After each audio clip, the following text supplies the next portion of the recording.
Welcome to the Complete Game Podcast, where we're all about baseball with Ethan Dungan, owner of Glovehound Baseball Glove Repair Shop, Rick Finley, founder of MD&I Baseball Academy, and the creator of George Foster Baseball, the MVP himself, Reds Hall of Famer George Foster.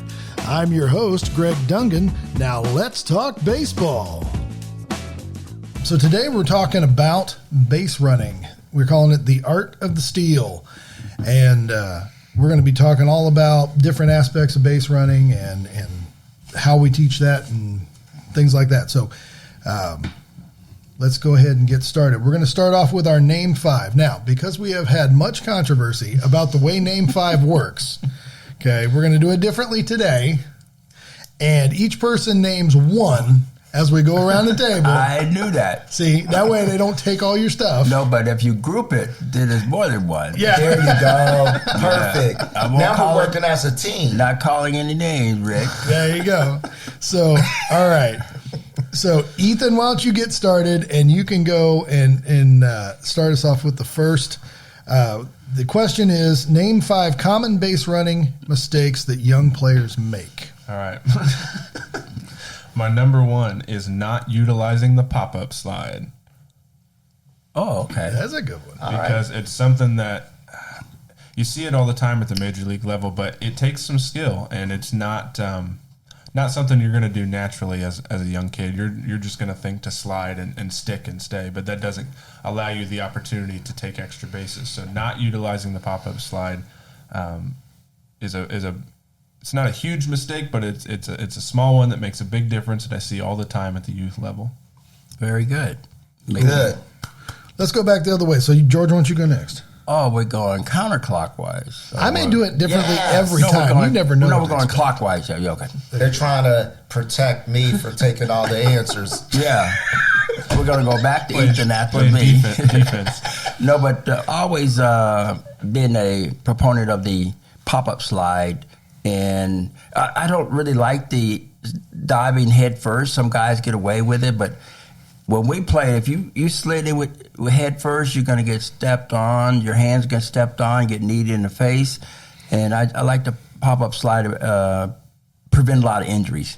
But the one key one that I have, and I know Rick has it too, so I have it first, is that do not make the first or third out at third base. Yes, sir. And that happens so many times. Yes. And I mean, you're on set. You're one out, and one out, okay, but no outs. Don't make the first or third out at third base because you don't want to stop the rally because you have you can be on second base, no outs. They'll be able to get you out, but you don't want to make the first or third out at third, and I've seen that happen so many times. Yes. That's cool. That's a good one. What about you, Rick? What you got? Okay. Sometimes they turn too wide, get too wide, and they hook up past second base a little bit. A lot of kids don't know how to hit the inside part of the first base. Yes. Okay, that'll cut down your stride length a little bit and keep you in line in the second base and try to going out here. So actually, I just did a base running the other day with about 3 teams last week, showing them how to when you get here and then belly out, cut inside, and you don't lose your stride length and everything. So that's it. Cool. My first one was the sort of the cardinal rule I learned from my dad. This was the easiest way to get chewed out when you got back in the car after a game was to be caught not hustling. So no hustle. That's bad. So when you're going to take off to first base, you get there. You go as fast as you can go to get there. Yes. And you hustle to second and third base and all the way around, and no lollygagging out there. Yeah, it doesn't take any talent to hustle. That's true. That is true. All right, Ethan, what you got? All right. My second one kind of goes along with George's first one, but it's not being aware of your role at second and third with less than 2 outs, because you don't have to go, but that doesn't mean you can't go. Oh, yes. And there are a lot of mistakes you can make by running into plays when you don't need to, and then there's a lot of missed opportunities that can happen there as well. Yeah, just to add on to that is that when you're at second base, you're thinking about the many ways you can advance to third, but the ball has to be behind you. Yep. I mean, the ball hit right to shortstop, unless you're playing for the other, you're going to be the MVP for the other team. You don't want to run into it out. But that's very critical when you're at second base. Like you say, there's no force play, so making sure that the ball's behind you and that you're not going to run into an out. Mm-hmm. Yes. But the one that really stands out is knowing how many outs. Mm-hmm. Thank you. I've seen guys are either not tagging up or they're running and thinking that, sometimes thinking there are 2 outs, and they take off and there's only 1 out. And so you got to really know how many outs. You may not trust the opposing team asking them or the umpire, but maybe call timeout. But make sure that you know how many outs there are. Okay. And to add to that, not reading the ball, being aggressive, and especially anything hitting the gap, you're thinking 2 out the box, and just being aggressive, I think. That's one of the things. And I can't add enough. Stop it. He stopped himself. Okay, I'll stop myself. There you go. So I'll go with that. You're going to get tased if you have That's funny. This one's more for younger players who are first learning to run bases, but I have seen older players actually do this, and that is turn the wrong way after you run through first base. Yes, if correct. you turn to the left, they can tag you and put you out. If you turn to the right, you're in foul territory and they cannot tag you. Yeah, turn in the wrong direction after you run through first base. Absolutely. Let's see here. My number 3, kind of going off of Rick's not reading the ball, is not watching for dropped or passed balls from the catcher. Yes. Rather than just reacting to when it happens, be anticipating it, especially at the younger level because it happens more often. But don't wait till after it's happened to react. Be looking for it so that you can make the most of that opportunity. Yeah, be aggressive. When you're on the base, be aggressive, looking to advance to the next base. The ones who have videos of 1972 when George Foster at third base, and there was a wild pitch, and Bob Moose had thrown a wild pitch, and I scored the winning run. And from the next 5 years, it was George Foster and the Reds. But being able to be aggressive on the bases really helped you to win a ball game. But another one that a lot of kids, or even not just kids, but players, they forget. They don't pick up the third base coach, or they don't pick up the third base coach on time. So you got to look at the third base coach. I say maybe halfway. You pick up the third base coach, especially if the ball's hit behind you. If the ball hit in front of you, you can read it. Yeah. But it hit behind you. The 1 short period of time that you're looking to see where the ball is, you may be safe or out. But look at the third base coach. He's having you to come on, and then being able to make the third base. And Pete Rose, one of the best going from first to third on balls that are hit. He had great instinct. Mine is a lot of, especially young players, even other players, they land on top of the bag instead of on the front part of the bag. That's how you twist your ankle or anything. I've seen it where the bag is slippery and they hit the top and they turn the ankle. So just learning how to hit the front part of the bag and not on top of the bag. So that's one of mine. My next one was knowing when you are in scoring position. Now, that doesn't necessarily mean which base. That means when you, as your ability to get around, are in scoring position. Ricky Henderson was in scoring position. He was in scoring position from the plate. No, that was me. You did say Me? No, I had to be halfway to third before I was in scoring position. I was not a fast person. So, if you are speedy, slickster, fast, and you can, you're in scoring position at second base, that's fine. Or, if you need to be on third base before you think about taking home, whatever, listen to your coach. But just knowing that about yourself and knowing when you're thinking, okay, when that ball's hit, if I leave here, I'm aiming for home, not just the next base. Right. Not station to station. Let's see. My next one is not timing the pitcher. This is something that doesn't take a lot of physical ability. It just takes attention to detail. But pitchers get in a rhythm, and they're gonna kind of, they're trying to control themselves, keep their head on straight. They got a lot going on, so they may or may not be thinking about you over there at first, second, or third base. And they're going to have tendencies. They're going to hold the ball for a certain period of time. They're going to get the sign for a certain period of time, come set for a certain period of time. And if you can recognize that and take advantage of that, if it's consistent enough, you can get much better jumps. You can steal more bases and get more bases on balls in play just by paying more attention to that. Yeah, the key is being able to advance. You don't want to just stay at one base. This one involving not getting doubled off. Make sure the ball's on the ground in the infield. And before you try to make a move to the next base, I've seen so many times the guy trying to get a great jump and hits a line drive to someone, he's doubled off. So make sure the ball's on the ground in the infield before you try to advance to the next base.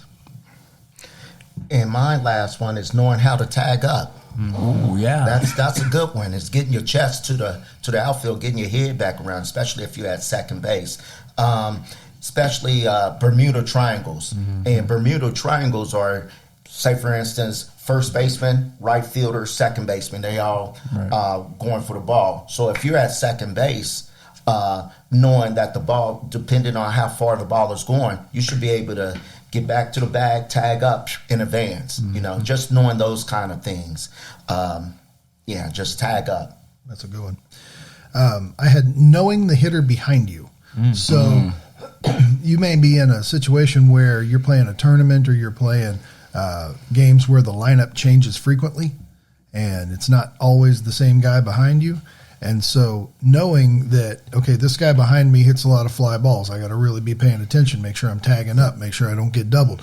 Or, this person's a line drive hitter. So, I can, once it hits the ground, I'm off like crazy. Or, this is a ground ball guy. Or this is, this guy likes to go the opposite field. So I'm paying attention what's going on there. Or this guy always pulls everything. So I'm going to be paying attention that way. And whatever that's going to mean for you running that base, you're coming from first to second. This guy always pulls it to left field. You're trying to be careful that you could get doubled up real easy there.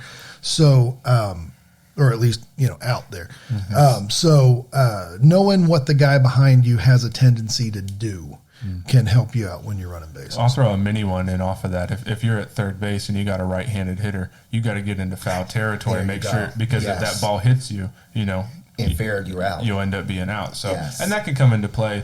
Running second to third, making sure on a ground ball, you're hopping over it or whatever. But coming along, knowing the guy behind you, knowing where he's likely to hit it, making sure you're not in that same spot so it doesn't hit you and you end up making an out for no reason. It's all me? Yep, it's all you, buddy. Well, that was one that leading off, learning how to, what Ethan was talking about, leading off at third base. You want to lead off in foul territory, so if you do get hit, you're not out. Physically, you may be out. Get hit in the head. So then after the ball passed the plate, then you jump into fair territory. People are like, why jump into fair territory? Well, you block the view of the bag for the catcher. And then if he try to throw you out, it may hit you, or the third baseman may miss. But that's very important. You don't want to give him that lane. Stay in foul territory when he has the ball. But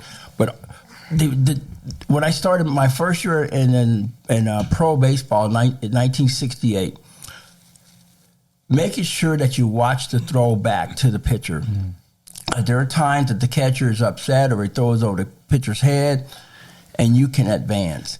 And I remember I advanced. I was able to score on that. But sometimes guys just go right back to the bag, being passive, but stay aggressive, ready to steal a run.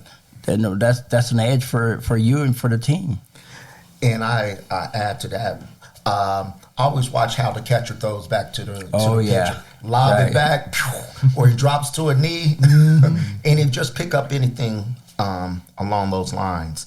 And the leading off at second base. A lot of people don't know how to lead off at second base and listen to one of your coaches. Because if you lead off at second base, I can see my second baseman.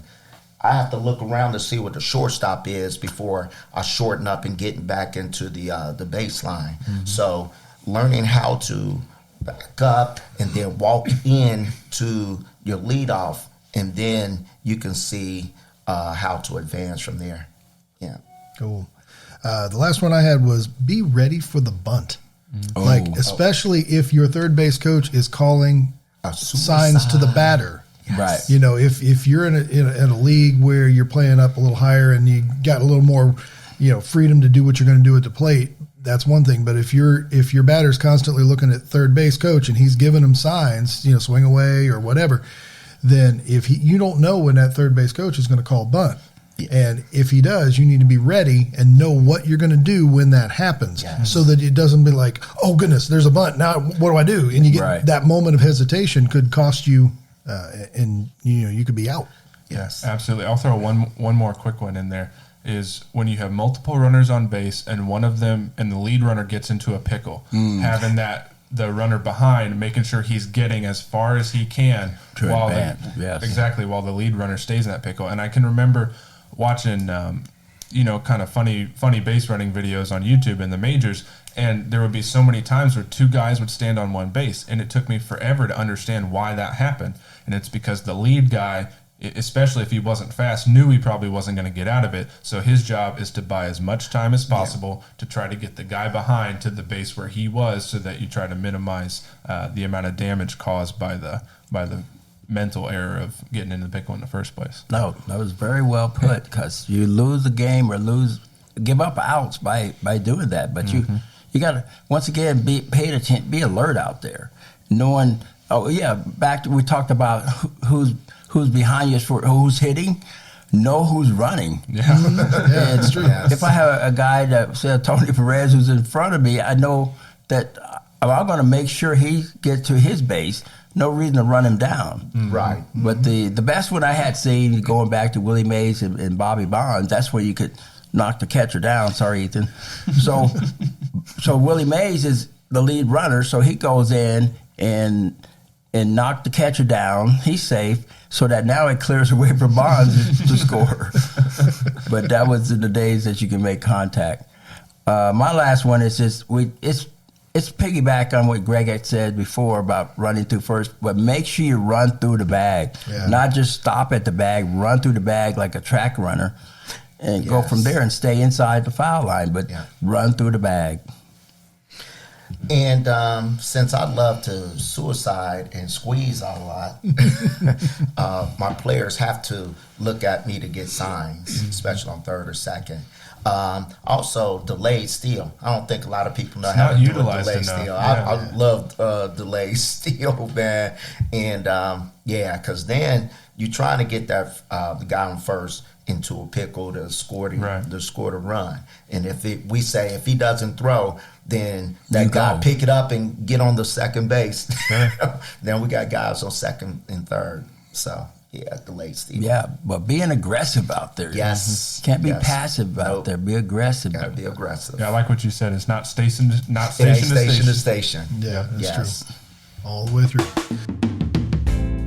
So you finished the season last year, exhausted from all the travel and the tournaments, and you tossed your gear in a bag where it's been sitting all winter. Now you're ready for another year, but your favorite glove that fits just right is an error waiting to happen. The leather's dry, the laces are brittle, and this year you're on a new team with new colors, and it sure would be cool if it matched. Well, wouldn't it be great if you had a glove guy who could help you out with that? You do. His name is Ethan, and he owns Glovehound Baseball Glove Repair Shop in Fairfield, Ohio.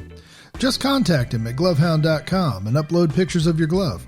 He'll give you a call back to talk it over, and then you can send it in for a repair, relace, recondition, whatever you need. If you're in the area, you can even just stop by the shop. That way you don't have to bother with shipping, and a lot of times he can even fix it while you wait. Rawlings, Wilson, Mizuno, All-Star, Nakona, he's seen them all, and he's helped players at all levels, from beginners to pros.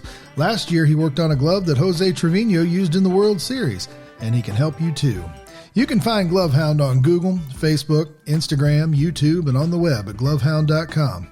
You're only going to get busier, so reach out today and give your glove the love it deserves at Glovehound. All right, so moving on into what we call the main thing. We're going to be trying to figure out a couple of things about base stealing. What are the keys to a successful leadoff? This is something important because, you see a lot of times guys will get, they'll take a leadoff, but then, they can't get back in time, or they get confused and they lose track of what's going on, or they're not paying attention, they get picked, or, whatever. So, Rick, why don't you start us off here with, we'll go back the other direction.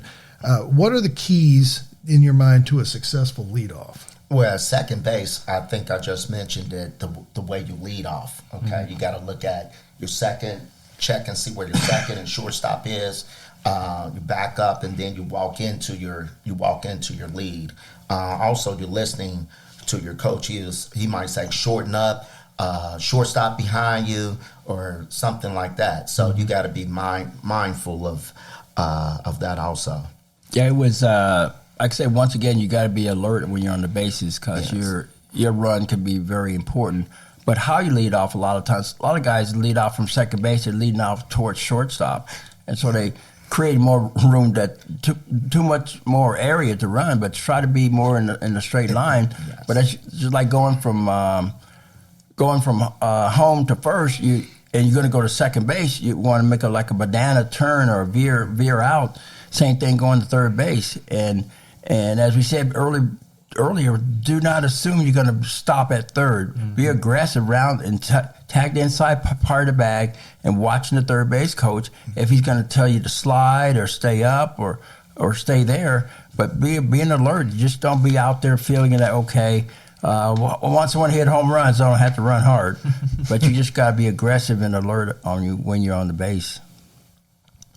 Yeah, for me, the biggest thing, I was not a fast guy, and so the biggest thing for me was my secondary lead, because I wasn't really a base stealing threat, and I wasn't very quick back to the base, and so I was really trying to make sure that I didn't get picked off, because that's just giving it up for free.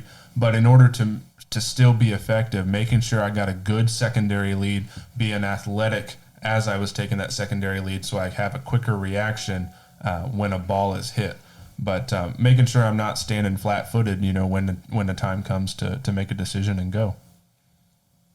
Yeah, I think that keeping in mind that there are other objectives to leading off than just getting a jump to steal second. Mm-hmm. Like, your leadoff can be effective even if you never go to second, because you're in the pitcher's head, you're making him think twice, you're getting him, maybe he's having to split his focus between looking at you and looking home. Maybe he really wants to throw out the windup, and now you're making him throw out a stretch. Different things that can happen there, and being able to be mindful. So even if you're not going, you're taking that lead. That lead doesn't cost you. You don't get out too far, and you can get back. Mm-hmm. What are some good guidance that you guys give on knowing how far to go? And then technique for getting back properly. Well, I think. Go ahead, George. Go ahead. Many know that I wasn't a base stealer, but it's the fact that it's being able to, once again, get an edge, so you shorten the distance you have to run. But they talk about like 3.5 steps when you're at first base, having that lead, but you got to practice all of this. So seeing how far you can get off and being able to dive back to the bag, mm-hmm. Or if you're going back, standing up, being able to tag the bag with your left foot, so that the first base coach can't not swipe tag, but being able to have at least 3.5 feet off that bag, so you have a good jump. But like Ethan had said, but having that secondary lead after the ball's thrown, being able to advance more. Yes. Reading balls in the dirt too, because if he kicks away, you should be at third base standing up, man. If he kicks away and reading that, I think that a lot of teams that I've seen that comes in an academy, they need to work on that more and more and more with kids. And I always said, man, if you work on it at practice, then in the game it'll be secondary to you. Right. You got to keep practice, and I think that. I always say the boring things are the things that you'll lose games or win games. Yeah, right. So you got to do those things that are boring, and I think that a lot of teams don't work on it enough. Right. with the younger The players. kids don't feel exciting. And, Yes. And you only go out there and maybe hit and hit and hit, but you don't do the other parts of the game. Yes. Exactly. Sir. Well, and I want to stress to players to take personal responsibility of figuring that out for themselves. If you want to get better. Exactly, Yes. because a coach is going to look at all the kids on the team and make his best guess, depending on how long he's known you, his best guess at how far he thinks your lead can be. And something you notice when you watch major leagues, I was watching even a guy like Shohei Ohtani. I mean, he takes a nice big lead, but he's tall. Yes. You get some guys, that take really short leads because they're just not planning on it. But you figure out that distance by trial and error, and you decide that for yourself. Don't wait for a coach to say, "Oh, well, it needs to be exactly this distance," and Yes. this. Figure it out for yourself and figure out how much space you need to be able to get back to that bag. And you'll see these guys with these big long leads, but they know exactly how far they are and exactly how to get back to make sure they're not picked off. I think kids need to have the autonomy to be able to take as wide as league as possible. And I think kids are so resilient, and I think we control everything. Mm-hmm. Let them, they'll figure out. Just like if they were outside playing by themselves, they'll figure it out real quickly. Right. Right. But you want to be a threat out there. Yes, want to be a threat. What are some thoughts about getting back standing up or getting back diving? Is this more a function of, I got out too far, so I have to dive now? Or is it a preference? I prefer to dive back, or I prefer to go back standing up. Or is it you're only going back standing up because you didn't get enough lead? Like, what are some thoughts on that? Some kids don't have a lot of confidence, so yet I coach a lot of confidence out on them. And for guys that are quicker, that understand, sometimes they'll dive back. We want them to touch the backside of the bag, keep their hands on the bag, crawl up, call time, whatever it is, look for the ball. So I did this the other day. I did a hidden ball. Well, really wasn't a hidden ball trick. I just act like I threw it back to the pitcher. I just held the ball like that in hand. The kid wasn't paying attention, so he got off. I just walked over there and tagged him. Just stuff like that. And then your first base coach should probably say, "Hey, stay on the bag. The ball hasn't been thrown back to the pitcher yet." So you got those kind of things that are going on. Yeah, it's a matter of preference, but it's once again you want to practice it and see which one you have that flexibility. See which one you like to utilize. And one guy we're talking about, Ohtani, a guy like him, he can, because he's tall, have long strides, he can get back maybe standing up, but then he want to sometimes push the envelope, but he knows how to dive back. So don't try something for the first time in that game, but work on it and over again, because we talk about Iverson, practice. Yes, practice. You got to get practice, have practice to get better and improve your form. Well, the idea of you take somebody like Ellie De La Cruz. Now the guy is forever tall, so if he gets out far and he can go a good ways and still get back by diving, that's kind of a big thing. So how tall are you? How long can you get back there? Sometimes looking at, maybe I haven't tried, but looking at the length of someone's body, let them have their feet on the bag and stretch, see how far they're out. Yeah, that's true. One of the other things I was thinking about with regard to stealing is it's against the law. Yeah. How is the lead from second different from the lead from third? We've talked about how second differs from your lead from first, but second and third, because you think about it takes me back as a dad. It takes me back to that first year of kid pitch when every game is won by 100 steals, and it's that battle at third when you're like halfway down the line. They're looking at you. The poor pitcher is like coming unglued because he's trying to throw strikes and his kids running all over him. So how is the lead from second different from the lead from third? I would say at second you really want to be more. You can be more aggressive because the pitcher. You're behind the pitcher, so doesn't have a good sight of where you are. And the pickoff move not going to be, it may be as successful, but you get a lead. Once again, we're talking about Ethan talking about secondary lead, making sure you get a secondary lead. knowing where the shortstop or the second base, where they are, and listen to your coach. But you want to be able to get a lead that you're ready to go. And strive not to get to a position that the pitcher make you stop. Yes. Keep moving. You got to keep your feet Keep moving. Yes. And this is back to, say, stealing bases. Eric Davis was saying that once you steal second base, what's the best time to go to third? He said the next pitch. So you want to be aggressive out there, but making sure that you're getting being aggressive on the bases and getting that secondary lead and ready to go to advance to third base, and you can look right in front of home plate and tell if the ball is going to be in the air or on the ground. And we said earlier, do not get picked off, because you're in scoring position there, so do not get picked off. Another thing is too, while the kid's in the dugout, look and see if he's got an inside move. I love doing inside moves. You know, if you do it correctly, and we've done it correctly, our teams, we worked on inside move to freeze the guy, and then we have somebody come back door or reverse pivot. You know, while they're in the dugout, look and see what kind of moves he has. If he varying his looks, you know, and things like that. That's also how you can get a good lead. But back to third is that you say you're close to home plate now. You want to be aggressive but not reckless over there. Yes. So watching the pitchers move, and like I say, he may have that inside. Before you could fake to one base and throw to the next. They said no, because the kids would get confused.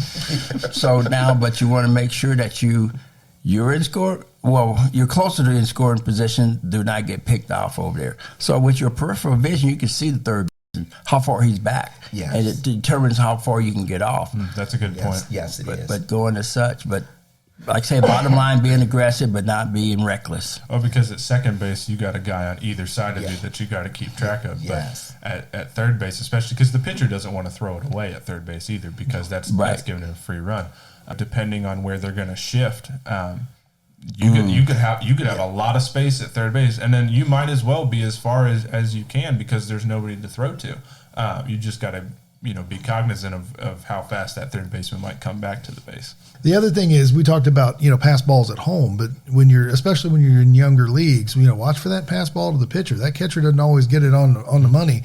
And if he throws it past that pitcher and you got a good solid lead to third base, that could be your ticket home. Well, or even if they're not throwing it past, and the pitch, if the pitcher's a head case and he's really focused on what he's doing, and he's going to turn towards first base, and he's really concentrated, and nobody checked you, and you're still in your secondary lead. I mean, that's basically a free ticket. Yeah. I forgot something. Also, if you notice, as you get in the high school, it's not prevalent, but with the younger, if you notice they throw the ball back, check and see how many times though the second and shortstop turn their back towards the fielder, walk that way. Yeah. I say take that other base. Absolutely. and everybody is like, hey, he's going like. Well, and what the pitcher does when he gets the ball back, if he gets that ball back and turns his back to you at third and looks at first base every single time, if he gets that ball and turns over his left shoulder every time, if you're a good part of the way down to the bag and the catcher didn't notice, throws it back and he turns his back to you, if you're speedy enough, that could be your ticket. Yes. Yeah, but this is a word from Ethan's vocabulary, idiosyncrasy. So a lot of guys have a certain routine, what they're going to do. So it's just you watching, and then you can take advantage of that. And you see a pitcher get the ball and he walk behind the mound and go towards second. And, I mean, that's what happened with Dela Cruz when he stole like 3 bases in one game. Yeah. Yes. The pitcher just assumed, turned his back and he's gone. Yes. Speedy Gonzalez on the base, you got to be ready. I remember a story, I was watching on YouTube, somebody was talking about Ricky Henderson. I can't remember which first baseman it was.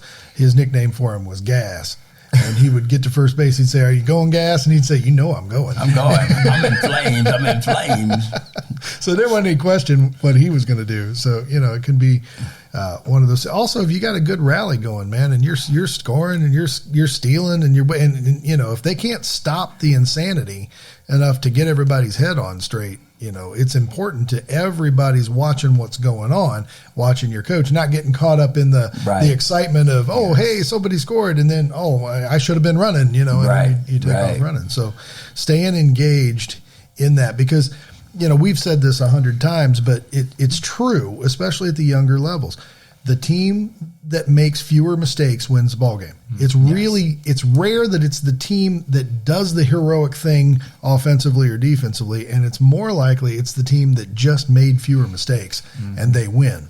So when you can keep your head in and make fewer mistakes, you got a better chance of winning that ball game. The other thing I'll mention is, in terms of trying to gauge your steal and your leadoff and that kind of thing, is watching the catcher, because at the beginning of every inning he's going to show his arm off when he throws down to second base, and very rarely are they going to fake it. Every once in a while you get one that's going to lob it down there, but then he gunned you down, in the real scenario. But they're gonna telegraph, and if you get a catcher that's got a lot of excess movement, prior to his throw, I mean that's just tenths of seconds on tenths of seconds, and it adds up, and for you to be able to get in there and ahead of the throw. Pop time is real. That's scouting during the game. Because I tell my catchers, if your arm is not sound today, don't throw down the second base, because they don't know how your arm is. But if you throw it, it's we're going to run on him all day long. But being able to, good story, but it's pitching wise. So we're in the '75 World Series. So Clay Kirby had, we call it a broken arm. He couldn't pitch, but the opposing team didn't know that. So Sparky had him to warm up. So now that changed the strategy for the opposing teams. A right-hander's warming up. We can't pinch hit a right-hander, but the guy couldn't throw. But it was deception there. But back to base running, this is very important. Take your signs when you're on the base. Take your signs on the base. Yes. And then evaluate, look around the outfield, see where they are. But don't take it when you're off the base. No. Stand on the base, take your sign, and then evaluate where the outfielders are. So the right fielder is playing down the right field line, or say playing towards center, the ball hit down the right field line. In your mind, you knowing that the ball is right over the first baseman, you can get there. But still, you want to pick up the third base coach. Yeah. But those things like that give you an edge. Well, and that goes back to what I said earlier, which is being cognizant of the guy behind you, knowing what the guy behind you does. Because if your outfielders, like what we talked about last week, if they're out there and they're getting bored and they're not paying attention and they're not really embracing the idea of playing the outfield, then, and that your guy is always going to hit it to a place where that outfielder is in the wrong position to field it right now, and he doesn't know that because he hasn't paid attention to what the guy behind you is going to do. You go over there talking to the first baseman. Yeah. Yes. I said, get his number, call him later. Oh, absolutely. So let's talk how second is different from third. Let's talk about stealing home for a second. So obviously you're probably never going to do that in a youth league unless your coach says go. Because you don't want to be the guy that took off home and he's going, what in the world is going on with you? But let's say you're playing a little higher league, you got a little more independence, you kind of got the all-time go sign, then he's kind of trusting your instinct. What is that perfect scenario that says, this is it, I need to go home? Well, it's once again reading the pitcher and reading what he's doing, his routine, and showing that there's a time. So you want to stay, once again, I keep repeating that word, staying aggressive there. So then watching where the third baseman, you don't want to get picked off. I say you're too close to scoring, but there's an element of surprise. Yes. And then also sometimes the catcher is not paying attention. So the catcher, lob it back, fixing his gear or talking to the umpire. But being able to, knowing that time frame and being able to go, and it's like a squeeze, it's the element of surprise. So, but you don't want to be jockey off the bag and get picked off. But let him know that let him know that you're there. Yeah. And back to the word, being aggressive. It's easier to steal off a lefty. Also, it's back to you. Right. So you can at least take a couple of leads or a bigger lead or whatever, and just seeing how his his delivery is, his rhythm, his holds, his varies, stuff like that. Does he slide step? You know, right. Little things like that. But speaking of lefties, when you're on first, because I really struggled with reading lefties at first. What do you look at to make sure they're not coming at you? Because you can't trust the head. Shoulder, back okay. foot. If they knee breaks the rubber, then you gotta, yeah. But if you're not a base stealer, just stay close to the base. That's what we used to say. I was like, man, you don't understand, son. Right. You know where you're getting picked off. That was me, man. Well, and, also you got those later points in the game where the game's kind of, especially if you've had some long innings with lots of foul balls and lots of, walks and lots of pitches. You get into that inning 5 and it's starting to drag on, or if you're up where you're playing 9 innings, you get into that 7th inning and it is dragging on because it's been a long afternoon. That's when you really see if people are not paying attention, because, sometimes you start to check out because this game is wearing you down. Yep. And, that's the time when you really start looking to see who's paying attention and who's not. Well, that's when not only physical, but mental conditioning. Yes, sir. Where you're out there, you got I know I keep saying it, like Iverson saying, practice, but being aggressive all the time, have that edge, because you figure, I'm up 8 or 9 run. No, keep going. You never know what that other team's going to do. But just doing the ordinary thing extraordinary well. You don't have to go out there and be a hero. And I just picture myself being at third base. Once the pitcher delivers, I'm looking right in front of home plate. Yes. That's going to tell me if the ball's going to be in the dirt or not, because I remember in the Houston Astrodome they have AstroTurf, and we had the infield in, and so Daniel scored on a ground ball. I said, how did he do that? So once the guy made contact right at home plate, he was gone. Yeah. A lot of guys make the mistake, they wait till the ball's hit and it's halfway to a fielder. But I've seen that you can get a good jump by watching the bat as it crosses home plate and make contact. From right there, you can score. But being able to score in the infield and it's AstroTurf, that's great base running. Let's talk about timing the pitcher. So you're timing the pitcher. Obviously, if you're on first base or whatever, that's your first chance to see him from the base. But when does timing the pitcher start? Does it start before you get that? I mean, can you be doing that from the dugout? What kind of timing are we talking about? Especially when you're on the first base side, you can see. Yeah. So everything starts from the dugout. Focus on, because I watch, the cameras are in the dugout, pitching the guys in the dugout, and they're talking about something else other than the game itself. Right. But we were focused on what was happening at that moment. Yes. And in my case, even though I said it, not a base stealer, but still watching what the pitcher's doing out there, we can see his moves. But I look at Joe Morgan, I look at Griffey and those guys, what's their timing? So I'm watching, but Joe and Joe and Griff and Dave Concepcion and Geronimo, they work at that. They go out there and work at it. It's not just going to happen. They work on getting that timing. I had some players that Luke and Sam, and they was in the dugout. One was injured. The other was he was just coming in to pitch. And these guys, I knew that I took the time to teach them the deliveries and stuff. So I gave a wrong sign, and they corrected me. Good. And exactly. That's what I was like, oh yeah, and I gave them both a fist pump. I said, man, you guys are really as focused. You're focused on the game, but man. Your response should be, I was just testing you. No, I had to give them they put. I said, thank you, man, and they smiled and everything. I said, that lets me know you guys are really focused on the game and know the game. And thanks for having my back. Yes, that's it. Thanks for having my back.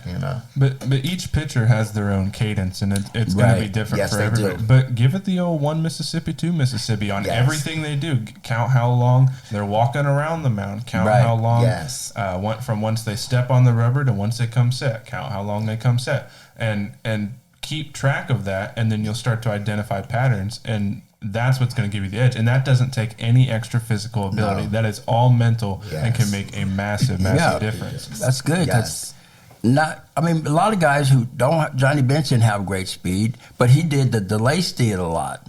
So now the catcher not even expect he's going to go to second base. So now the catcher's throwing it back to the pitcher, nice and easy. He's taking off. Yep. But I love this scenario. So I was coaching Babe Ruth, 16, 18, and we're down, I think, 2 runs that inning. So we worked on the bunting. So we bunt, and then now I said, you're stealing. So it says speed doesn't have an off day. So now the catcher get all uptight, and so now man at third base, now we're going to squeeze. Yes. So we squeezed, but the guy who put down the squeeze bunt ended up at third base. So I said, okay, now the catcher's throwing from one knee. He's just lobbing it. He cannot see that you're moving because the batter's there. Okay. Ready, once his hand goes up, take off. Yes. And so he was trying to, he threw it to the pitcher, and the pitcher tried to jump up in the air and catch the ball like in basketball. But we're ending up scoring, but it's timing and practicing. It is. But I trusted the guy had good speed. He would, when I have a guy say, "You sure, coach, that we're going to shut it down?" Yes. But the guy said, "Yeah, I'm ready to go." That was great. Well, and a lot of times you can find that moment when you're watching the pitcher, watch his face, watch what he's doing. You can find that moment where he decides, I'm going home. Like there's that moment where he's thrown over maybe once or twice or whatever, but you can see it in his eyes. You know when he's giving up that pickoff and he's going home. Maybe he has a tell. Maybe he does something every time he goes home. You know, young pitchers. But you record that in your program it in your mind. Yeah, because young pitchers, they haven't learned to hide their tells yet. A lot of them. So Exactly. you're playing that that first bits of select ball up through even junior high and high school. Those guys are full of tells, man. I used to sit and just watch them in the thing, and Ethan come over in between innings. I'd be like, okay, now this guy does this thing, this guy does that thing. And so, learning to know those tells and learning to know when he's giving up. The other thing is learning to know what time you have on your side. So once the ball's in the air, no one can make it come down any faster than it's going to come down. Right. Okay. So that's physics. Nobody can change that. So whether that's from pitcher to home, if he's throwing a big loopy curveball, or he's got a really slow change, or he's got whatever, that may be something that gives you a window. Or if that catcher, again, if he's lobbing it back, once it's gone out of his hands, nobody can make it come any faster. Exactly. So that's time that you have, and you can start to work that to your advantage. Mm-hmm. I try to get into the pitcher's head. I was telling I'm really talking to the pitcher, but they think I'm talking to the base runner. I said, he can't pick you off. Get off. He can't pick you off. So he's going to try to prove me wrong, end up throwing an errant throw. Yeah. But I just said, the catcher, he can't throw you out. Come on, you can run on the catcher. Let's go. Well, then there's the thing too. If the guy tries to pick you off and he overthrows first base, right? That doesn't necessarily mean you only got second. Yeah, I was gonna say, you keep going as long as the third base coach is saying, "Come on, go Forrest, go." Well, and as we talked about last week with playing outfield, if your outfielders aren't paying attention, that's important. That happens a lot, especially in youth baseball. So they get out there, they get bored. They're looking around, they're picking dandelions, they're doing whatever they're going to do. But I'm glad you said picking dandelions. I wasn't sure where I was going. Another thing too, at the youth level, it just seems like, and again goes back to practicing. They only throw over one time. Mm-hmm. Or no times. But one time. They threw over that one time. Yeah, they would say everybody go, and then everybody goes on the second. That's the quota. One time. Yeah, one time. It's like, man, throw over 2-3 more times, man. Or vary your look. Hold for 5 seconds, man. Watch them or whatever, and then wait till the batter, he calls time and steps out. It's called multitasking. They're not able to multitask. But that shows you that how baseball trying to bring back stealing bases. So you if you throw over there the third time, you got to pick that guy off. But it enhances and plus making the bags bigger. So now really the base paths are shorter than before. So a guy before was out by a margin, but now he's safe by a margin.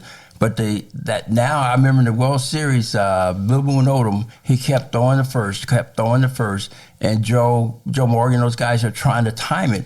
He said, well, he's thrown over here 8 times. He's not going to throw the 9th. And lo and behold, that 9th time he threw over there and he's out.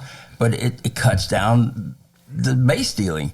But it's being able to go out there. But now, like I say, you know, okay, he's thrown over twice. Okay, you got to get me out now. But like I say, Major League Baseball is trying to encourage that. You see the steals are up now compared to before. Well, the other idea being that, especially in youth leagues, when people are still learning all the positions, the balk is your friend, man. Yes. The more you can make him throw over there, the more chance you have that he's going to make a mistake and balk and give you that base, especially if you're not really a base stealer. Right. But you can get him to throw over at you. You know, as long as you're good about getting back and you've practiced it, you know what you're doing, then, you know, the more times he throws, the more opportunity he has to make a mistake and either overthrow the first baseman, which is going to happen, or he's going to balk and give you that base. Trying to force an error, yeah. Because I was teasing this kid. It was up at another facility, and he was getting ready to pitch. I said, balk. Then he said, that wasn't the balk. I said, now it is. So, but they're thinking that, because from the dugout, I said, that's a balk. Is it? No, it's not. Yeah, it's a balk. That's funny. But what the other one about base running is that you can, the ball's delivered, get off the bag and try to get the catcher to throw that first base. And a lot of times that first base is not paying attention. Yeah. So you jump off, then you have his attention. So he's double pumps and just take off the second base. Well, as long as you're doing the correct things on the bases, don't be concerned about getting thrown out. You know, keep being aggressive, because you put it in the mind of the opposing team that you're going to run. And you're not going to become passive. You're going to still be aggressive out there. You got to create doubt in the mind of the other. Life is all about that. Life is all about this. That parenting is this. Parenting is trying to create doubt in your child so that you don't actually have to take him out back and wear him out. You just want him to think you might. And so, but Outback is a good place to go to eat. I love the potato soup. But sometimes, regrettably, you know, you're going to have to follow through because you said you were. But you know, the biggest thing is, can I create doubt in your mind? And that doubt will then stop you from doing something. So I like the word hesitancy. But the other part is, I was reading about being prepared. You know, saying the word is but prepared is mean readiness. And you're ready for whatever situation you're going to be confronted with. But I like the fact that putting doubt in the opposing player and that they losing that confidence. I'm not really sure why he's trying to steal on me. I thought I had a good arm. Didn't he see my arm when I was warming up? Yeah. It ain't bragging if you can bring it. Right. And evidence is the strongest deterrence. No, it was the same when I'm using psychology though. I'm stepping in and out of the box, and I think last night I was reading about you got to relax out there if you're not relaxed. So that now the pitcher gets irritated, he's not relaxed, he's so tight. And so now his muscles are not going to be as quick as before. And so he want to try to embarrass me, you know, throw his best fastball, but he was going to throw me a changeup, but I changed it. So he's going to try to throw the best fastball. So I know that now the fastball is not going to have as much velocity until it hits off my bat. So, but it gives me an edge in that situation. And I've seen when I was playing left field or playing in Dodger Stadium, but as a catcher though, it's like the guy's getting ready, you know, act like he's going to steal. You can have the ball. Say, go ahead. Go ahead. You're there. Go ahead.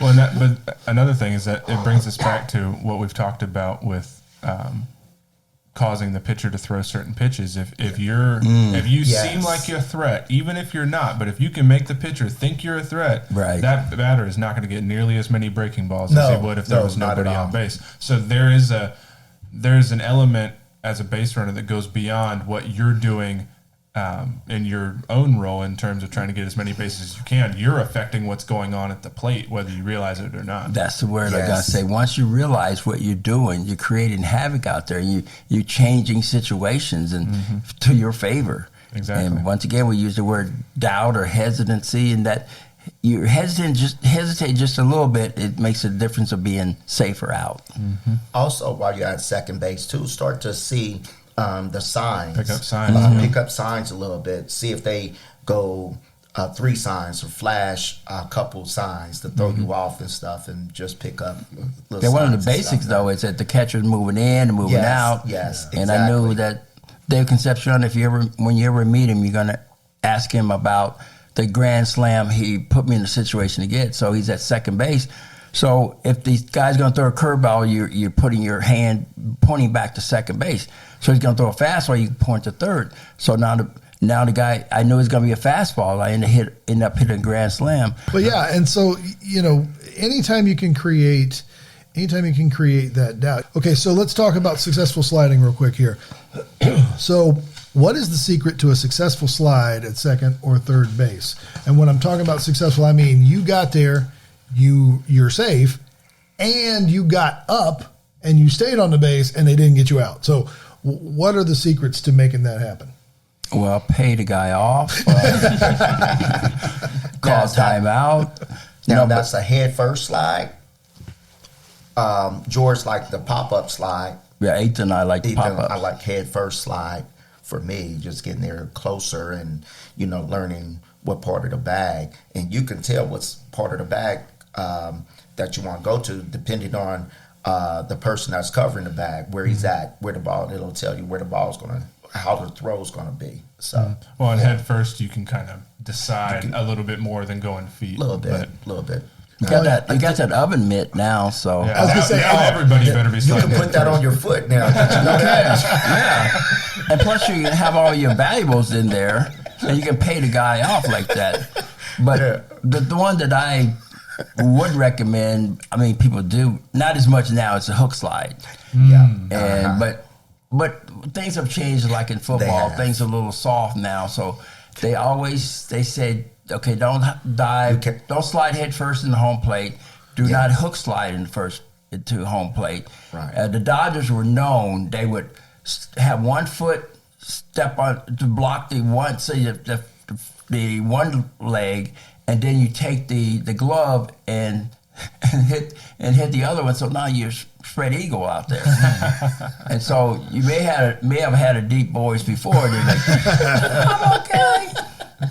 So the choice between head first and feet first, this is an interesting thing. Back to practice. Yes, back to practice. Yes. But you understand that you're sliding, like learn from Pete Rose, sliding on your chest. Yes. Yeah. Yes. So a lot of guys mess up their elbows or break a finger because they're sliding on their hands, but slide on your chest. I had done it one time.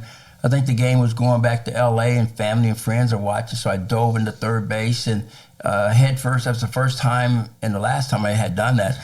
But it's like, well, this is cool, but I slid the correct way. Ethan is more than my podcast partner. He's my son. And like every baseball parent, my first priority was his development as a player. Every year, we'd start out with a new coach and a new team, making new promises, only to end up playing the same old tournaments with little to no practice in between. You know what I'm talking about. That's why I'm so thankful that we found MD&I Academy. I first met Coach Rick over a decade ago when Ethan was just a kid, and I'll never forget the relief I felt watching his first lesson. I knew right then that no matter what team he played for, my son would have amazing, consistent instruction from someone who cared. Rick has trained baseball and softball players at the select, travel, and even college levels, so I knew that Ethan could continue his excellence through training approach for his whole baseball career. He learned hitting, pitching, catching, fielding, and more all in one place. Most of all, he learned to love the greatest game in the world and how to play it with character and integrity. MD&I is a first-class facility with plenty of tunnels for hitting and pitching instruction that open up into large areas for teaching fielding, base running, speed, and agility. They even have a weight room for strength training. So if you're wearing yourself out running all over town to multiple teachers, or worse, you're counting on that new select coach to actually develop your child, you need to check out MD&I Academy today. Go to mdaiacademy.com and contact Coach Rick to learn how you can get all the baseball instruction you need from someone who cares about your favorite player as much as you do at MD&I Academy.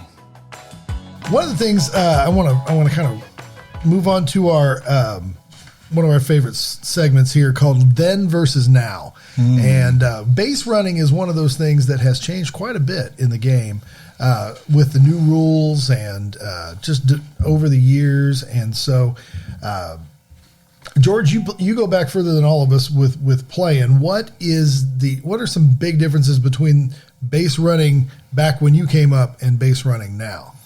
Well, it's part of when teams would draft guys, you're going to draft guys with speed. And because you look at go back to the Cardinals, they had speed all up and down that lineup. And you go to Maury Wills, the Dodgers would win on maybe a 1-0 ball game on pitching, defense, and base stealing. And Willie Davis and all those guys. So it was based on speed. And then your lineup also based on speed. It always said speed set up power. But it's been a change in how they put a lineup together. They don't put as much. It probably just happened with De La Cruz. They didn't get him to, well, we got a leadoff guy here. Or McClain, we got a leadoff guy here. But they don't know how to put the lineup together. I remember it started in 75. Griffey was batting 7th in the first game in the World Series. We lost that game. Then the next game, he was batting 2nd.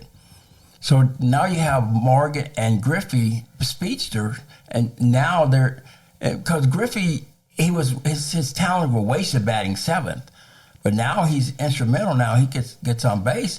Even if he doesn't steal, the catcher think that he may steal, he's going to call more fastballs. So you're going to have a Perez, Bench, Foster, who are fastball hitters.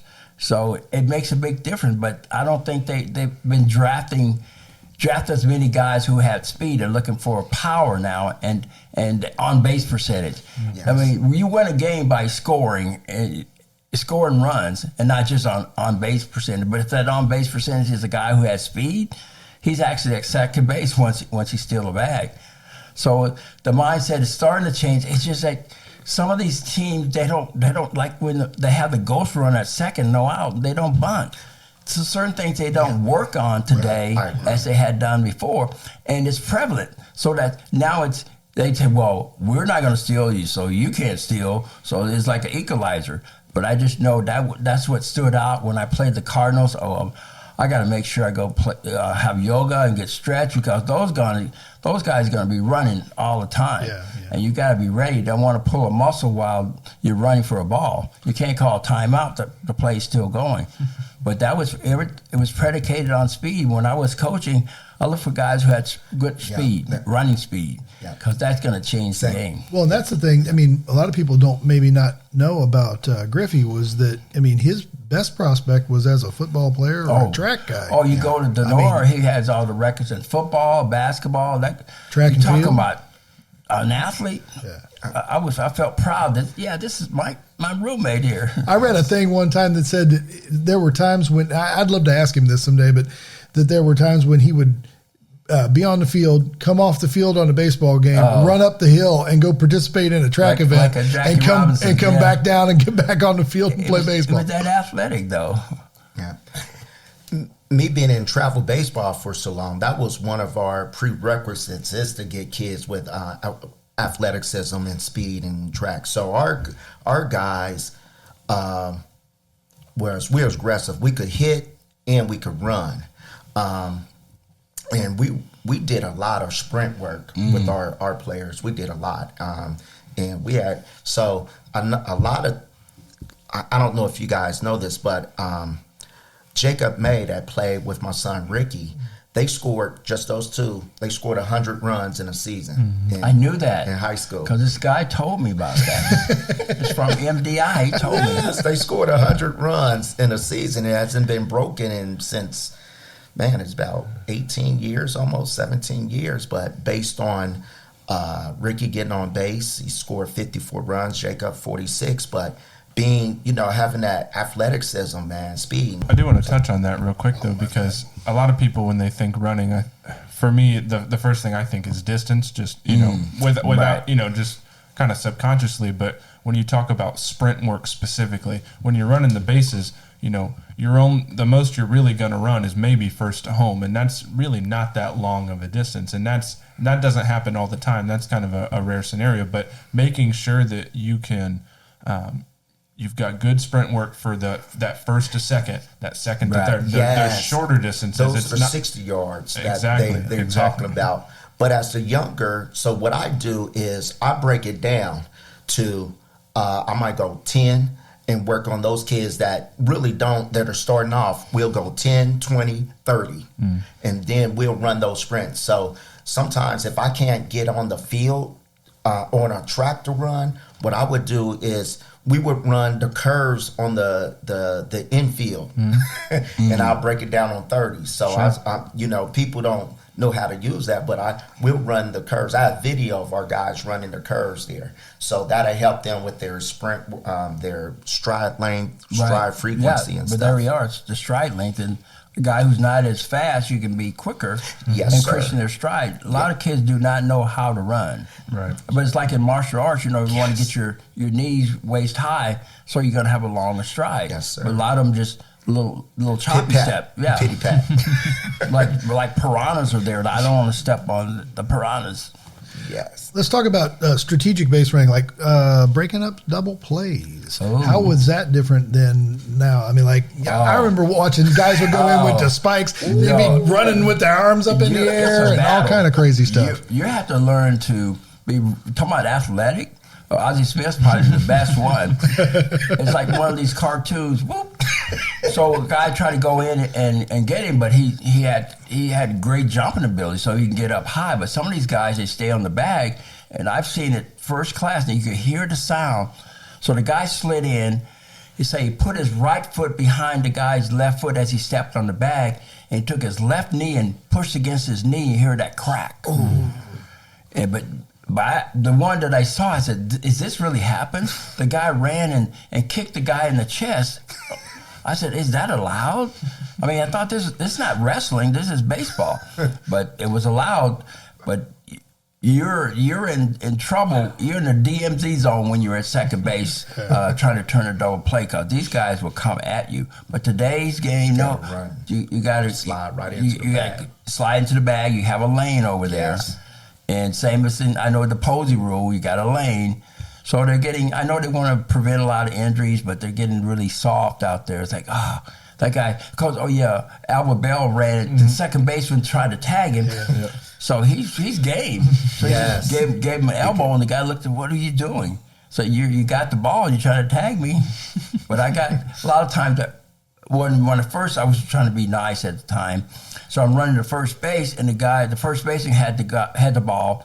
He would tag you, but he'd tag you in the helmet. But you got to protect yourself out there. Did he swipe tag you? Yeah, he tried to swipe tag. Yeah. Tried to smack you in the head. Bam. Yes. Got a concussion. That's crazy. Some other things about that have changed in base running. Let's talk about going home. I mean, you got everybody remembers Pete Rose and Ray Fosse, but I mean, there have been a lot of it. I watched a highlight the other day from the 1990 Reds, and Charlton got mad because he had a score to settle from the mound, and came in and just absolutely blanked the catcher coming off. That was Socha for the Dodgers. That's what it was. So I don't know. I think Eric may have gotten hurt on this play, so Socha faked as though he had the ball. So Eric, I think, was going to slide. Then he's going to be between sliding and staying up and hurt himself. But of the three guys, the nasty boys, Charlton was the toughest one. Yeah, I heard he was. And he came in, he just barreled in there with his arms and shoulders and knocked him to kingdom come. Oh, he did too. He did. And of course, you can't do that anymore.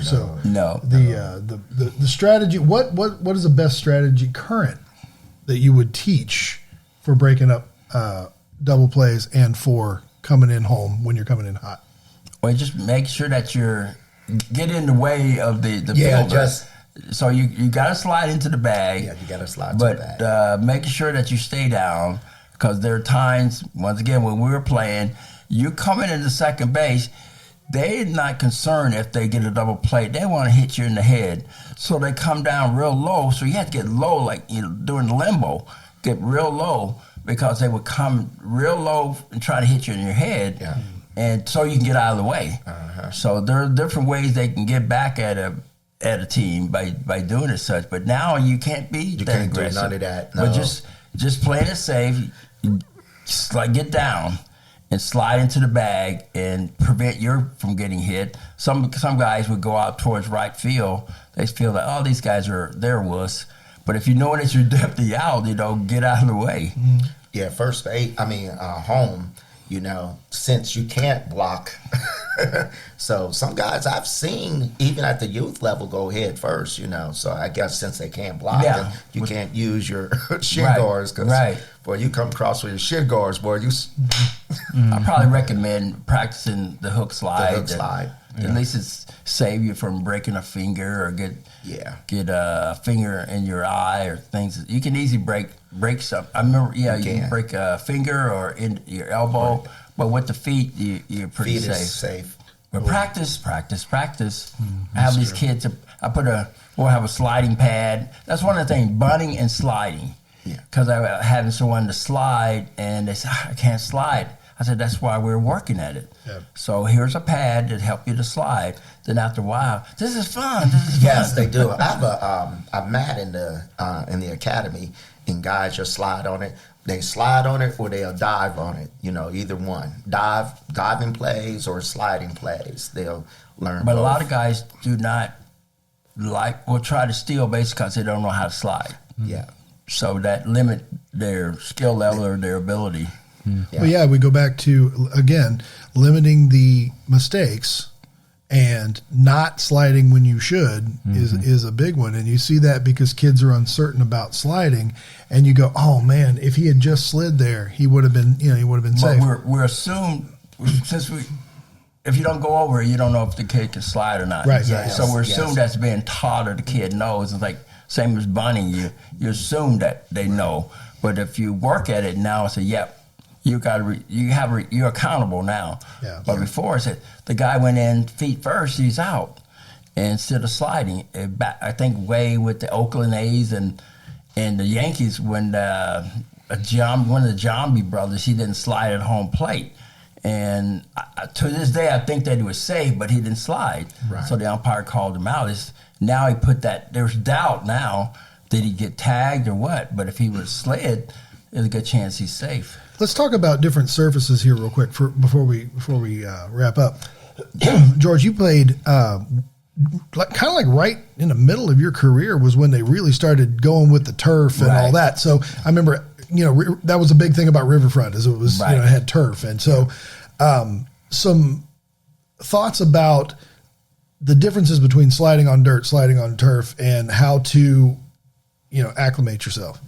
Well, if you're going to slide in the outfield, even in the infield, they have the AstroTurf. Be ready to not have all of your skin left because I did that one time, but I felt, that was cool. Then my arm started burning, like, okay, where's the rest of my skin on my arm? No, but I don't advise guys to dive on AstroTurf unless you have protection on your arm. But that, I know with the AstroTurf coming in, it helps speed up the game, and then it keeps the games from being canceled, because if it rains, then you're able to play. But you got to really be careful, because I felt bad for football players, because there's no cushion there. Yeah. I mean, it's the AstroTurf and then the opponent. So you're in the middle of it. So, but now more grass is coming back now compared to before. But they've realized there are a lot of injuries have taken place because of the AstroTurf. Cincinnati and Philadelphia probably had the best AstroTurf. The worst, San Francisco and Houston. San Francisco, because it's so cold there, it was like playing on concrete there. So, and then in Houston, they had those trucks. Oh, yeah. Oh God. And then, they had bullfighting and things and such. Yeah. So, but they didn't really level the dirt off, so it's you're going to see it's uneven. But they put boards underneath. You can, if I'm in left field, I can hear someone running in right. So it's like boom, boom, boom, boom. But it was really hard on your legs. So I went from Houston to Chicago. I said, wow, sounds like I just gotten beaten up because that AstroTurf was really bad on your knees, your ankles, and your back. But the best surface was Wrigley Field. Yeah, I love Wrigley Field had the best surface. When you talk about especially if you're playing tournaments. So Yes. let's say your home field is dirt, okay, but then you go play someplace like Cal Ripken Complex where the whole thing is AstroTurf. Talk about that a little bit, Ethan. Well, first of all, it was hot. That was Yes. Yeah, And I forgot that. Hot versus cold turf. That's another Yes. thing. Yeah, Yes, and that it was is. something that I hadn't played on a lot of turf up until that point, but it was 110 or more on that turf, and I was wearing black cleats. I thought my feet were just gonna You're on fire. burn right off. But then when we would play in the morning, it was wet because the dew. Yes. And turf, you're already going to slide further. Yes. And when it's wet, Yes. it's even worse. So I Yes, see it a is. lot of young kids, if they've never played on turf, Slide they start. pass. Yeah, they start their slide where they expect to, and then they go past it, and then their hand comes right off the bag. You can't hook because it's too fast, it's too fast to grab for the 'em. base. So Yes. practice trying to. I'm seeing more turf come back. I think it's Same because here. teams are tired of getting rained out. Yeah. Yeah. It is. So I think Tournaments, yeah. kids these days are going to have more opportunity to learn that, but it just to harp on the importance of practicing it, practice on the different surfaces because it's going to play significantly different. Yeah, ultimately, for the purpose of coaching, try and make sure that you get that practice time on different surfaces, and try and see. I know it's hard to get a field. Sometimes you're lucky to even find a field somewhere. Sometimes you're sliding on practically gravel because you're working on a field nobody's touched for a long time because it's out behind some elementary school someplace, and they're like, "Oh yeah, you can rent the field if you want to." But try and practice sliding on those multiple surfaces because you're going to go play at complexes, and when you go to complexes, you're going to see more and more of that turf, and so you're not used to it. But then you show up to play tournaments, and then these kids have been sliding on this all forever because they play on turf situations. So, Also high school too. Yeah, good point. You're playing on because most high schools got grass and dirt, except for Moeller. That's all turf. When I was playing at Fairfield, I was part of the class that helped lay the new grass infield, and they had us do it as the players. We had to lay the sod on the infield, and no kid there knew how to lay sod. We'd never done that before, Yes. but we were free labor, and it was like, hey, Right. might as well. And I can't blame them for that, but you lay sod in the winter so that it doesn't dry out and it keeps the moisture. So it's snowing, and we have a team full of guys out there laying sod who've never done it before. Okay, and lo and behold, by the time we get done, I go to take infield a couple weeks later at third base, and there's a giant divot right in front of third base. And I hated playing there because they would always want me up, and okay, fine, but I'm right in front of that divot. Man, was I gun shy, but people didn't realize it's Shea Stadium, and they use it once again for football. The Jets played there, so when they roll out the seats, they create a hole right down left field line, and I looked at it like one of these, if you step in it, it's like a tunnel, like a manhole right there. So the ball's coming, and they wonder why I'm running around instead of running straight. I said, there's a big hole there, big divot there. Wow. But they say, let Foster play left field. If he falls in that ditch, that's fine. But it did change how you played on defense. Well, and it can be different on your infield situations too, because those fields where you guys would play, where they would cover them in like crushed brick, like that's a whole different ball game, man. That'll tear your legs up. It would be that you let the field grow over in the off season, and you're just going out there picking the weeds real quick, top dressing it, and that doesn't offer the most level playing service. So. Yeah, so it's good for a dentist, though. Kids get hit and get their teeth knocked out. level swing, let it travel, wait for your pitch, be aggressive out there. It's no wonder young players get confused at the plate. What if your son or daughter could learn not only how to hit the ball, but also where to hit it, when to hit it there, and why? George Foster has played baseball at the very highest levels. He was the National League MVP when he hit 52 home runs and 149 RBIs in a single season.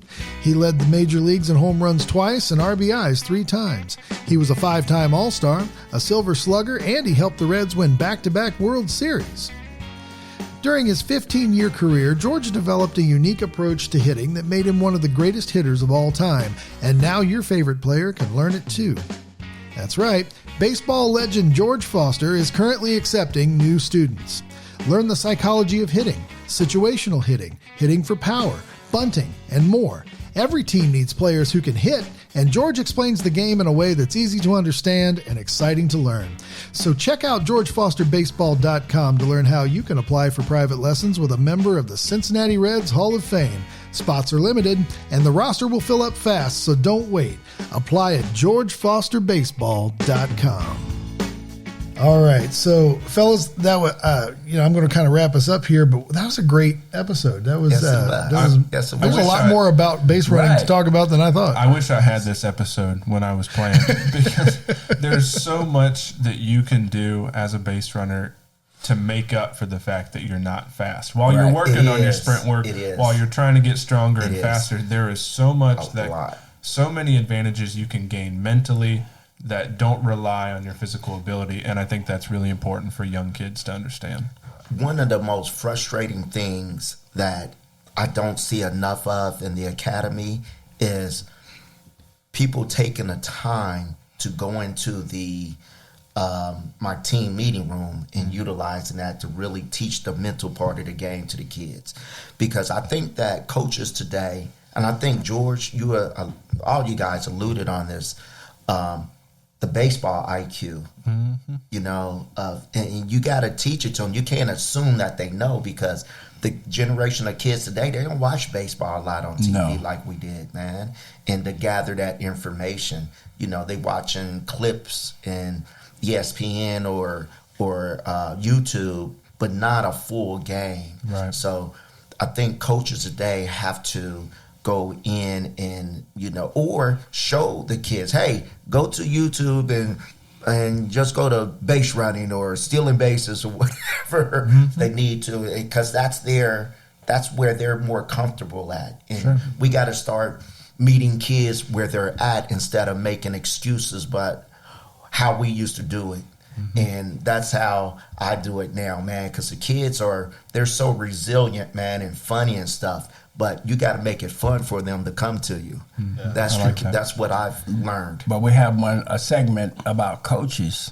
So yes, sir, a lot of times we give them too much, I guess, expecting them to know. Yeah. A lot of them don't know. Yes. So they're maybe embarrassed to try to teach because they don't know.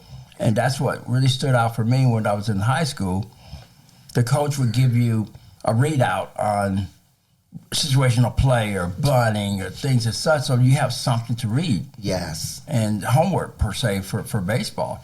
And the coaches today, they don't do that. And they either don't know the importance of it, or they don't know, or they don't want to take the time to do it. So, but you can win a game by base stealing or running bases correctly. And instead of staying at second, you're at third base with one out. So it makes a difference. Yeah, what you talk about going in the room and doing some strategy. I used to call that baseball bunching, because when I was a kid, we used to watch Johnny Bench with the whole baseball bunch thing. Yeah, right. And that was so cool. I mean, I would have watched Johnny Bench change a tire. He was my hero, so I watch him do anything. But he had that game, and then Tommy Lasorda as I always knew him as the dugout wizard, because he was from that show. So. But yeah, that's you got to get your baseball bunch time in. You got to get to talking about the errors, and remembering again that the team that makes the fewer errors is usually the team that comes out on top. Right. And the more you can fix that between the ears, the better off you are going forward, regardless of how athletic your team actually is. Right. So, all right. Well, it's been great talking about base running.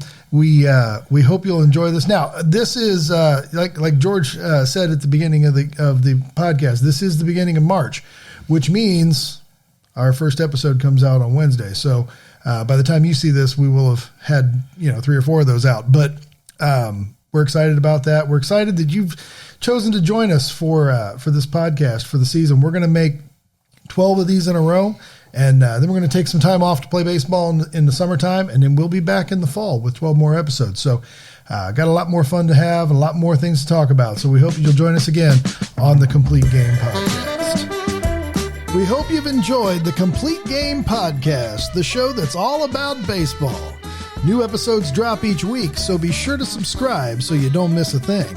If you'd like to support the podcast, consider leaving us a 5-star rating. Or better yet, drop us a comment or a question and let us know what you think. The Complete Game Podcast is produced and distributed by 2 Creative Digital Marketing. Check us out at 2creativedigital.com. On behalf of Ethan, Coach Rick, and the Silver Slugger George Foster, I'm Greg Dungan saying have a great week, and we'll see you real soon.